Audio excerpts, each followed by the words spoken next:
నమస్తే తెలుగు రాజ్యంకి స్వాగతం. నేను మీ సంధ్య. మంగళవారంలోగా హర్మూజ్ స్ట్రైట్ తెరవకపోతే ఇరాన్ మొత్తాన్ని నాశనం చేస్తానంటూ ట్రంప్ చేసిన హెచ్చరికలు ప్రపంచాన్ని ఒక్కసారిగా ఉలిక్కిపడేలా చేశాయి. ట్రంప్ హెచ్చరికలు యుద్ధ పరిస్థితులు తీవ్రమవుతున్న నేపథ్యంలో భారత్కి ఏమైనా ముప్పు ఉందా? యుద్ధం మరింత తీవ్రమైతే భారత్ ఎలాంటి సంక్షోభాన్ని ఎదుర్కోవాల్సి ఉంటుంది? ఈ యుద్ధం కేవలం ఎక్కడో జరుగుతున్న గొడవ కాదు, అది మన ఇంటి గుమ్మం వరకు వచ్చేస్తోంది. ముఖ్యంగా ఆంధ్రప్రదేశ్, తెలంగాణ లాంటి ఉపాధి కోసం గల్ఫ్ వెళ్ళిన లక్షలాది మంది తెలుగు వారి భద్రతపై ఇక్కడ వారి కుటుంబాల్లో గుండెకోత మొదలైంది. ఇరాన్, గల్ఫ్ దేశాల్లో ఉన్న మన వారి పరిస్థితి ఏంటో అన్నది ఇప్పుడు అతిపెద్ద ప్రశ్న. హర్మూజ్ జలసంధిని ఓపెన్ చేయాలంటూ ట్రంప్ విధించిన ఆ 48 గంటల డెడ్ లైన్ ఇవాళే ముగియబోతోంది.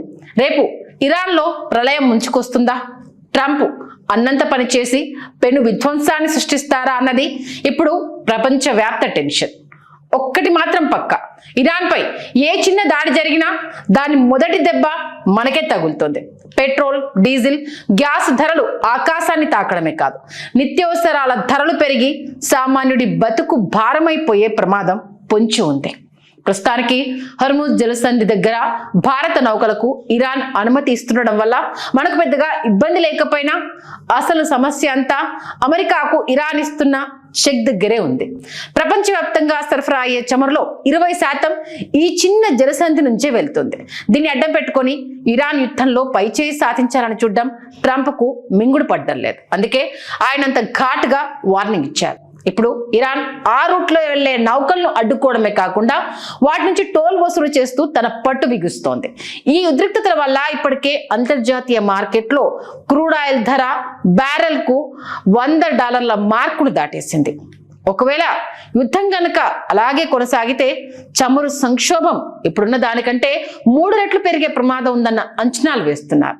అదే కనుక జరిగితే పెట్రోల్ ధరల సెగ ప్రపంచమంతటా పాకడం ఖాయం. ప్రపంచంలో 3వ అతిపెద్ద ఆయిల్ ఇంపోర్టర్ అయిన మన దేశానికి ఈ యుద్ధం ఒక గొడ్డలి పెట్టులా మారింది. మనకు అవసరమైన చమురులో దాదాపు 40 నుండి 60% హర్మూజ్ జలసంధి గుండానే వస్తుంది. కాబట్టి అక్కడ ఏ చిన్న అలజడి చెలరేగినా ఆ సెగ నేరుగా మన పెట్రోల్ బంకుల వరకు వస్తుంది. ప్రస్తుతం 5 రాష్ట్రాల ఎన్నికల వల్ల ధరలు పెంచడం లేదని వార్తలు వస్తున్నా ఎన్నికలు ముగియగానే సామాన్యుడిపై భారం పడ్డం ఖాయమని విశ్లేషకులు హెచ్చరిస్తున్నారు. ఇప్పటికైనా హైదరాబాద్, ఆంధ్రప్రదేశ్, తెలంగాణలో ఆటో, బైక్ నడిపేవారు, ట్రాన్స్పోర్ట్ బిజినెస్ చేసేవారు పెరిగిన ఖర్చులతో కుదేలైపోతున్నారు. రవాణా ఛార్జీలు పెరగడంతో కిరాణా సామాన్లు, కూరగాయల ధరలు ఆకాశాన్ని తాకుతున్నాయి. పరిస్థితి ఎంత దారుణంగా ఉందంటే డాలర్తో రూపాయి విలువ ఏకంగా 95 దాటే ప్రమాదం ఉందని, దీనివల్ల మన దేశ కరెంట్ అకౌంట్ లోటు భారీగా పెరుగుతుందని మూడీస్ మరియు సిఎన్బిసి వంటి సంస్థలు ఆందోళన వ్యక్తం చేస్తున్నాయి. కేంద్రం ధరలు పెంచే ఉద్దేశం లేదని చెప్తున్నా అంతర్జాతీయంగా క్రూడ్ ఆయిల్ సెగలు చూస్తుంటే సామాన్యుడి జేబుకు చిల్లు పడ్డం ఖాయంగా కనిపిస్తోంది. యుద్ధం ఇరాన్లో జరుగుతుంటే దాని ఆర్థిక ప్రభావం మాత్రం మన వంటింటి బడ్జెట్ను చిన్నాభిన్నం చేస్తోంది. గల్ఫ్లో ఉపాధి పొందుతున్న 90 లక్షల మంది భారతీయుల జీవితాలు ఇప్పుడు అగమ్య గోచరంగా మారాయి. అందులోనూ మన తెలుగు వారి సంఖ్య చాలా ఎక్కువ. యుద్ధ మేఘాలు, చమురు సంక్షోభం వల్ల అక్కడ ఆదాయాలు పడిపోవడమే కాకుండా ఏటా మన దేశానికి అందే 50 బిలియన్ల విదేశీ మార్పిడికి గండి పడుతోంది.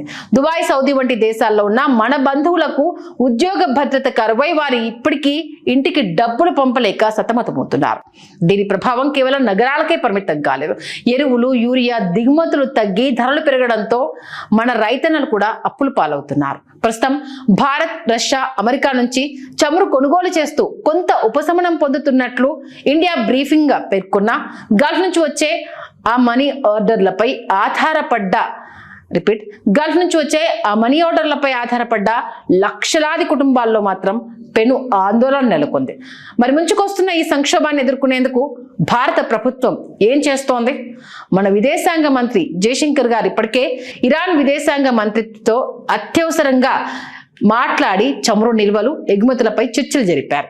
ఈ యుద్ధం గనక అలాగే కొనసాగితే మన దేశ జీడిపి వృద్ధి రేటు 7% కంటే దిగువకు పడిపోయే ప్రమాదం ఉందని ఆర్థిక నిపుణులు హెచ్చరిస్తున్నారు.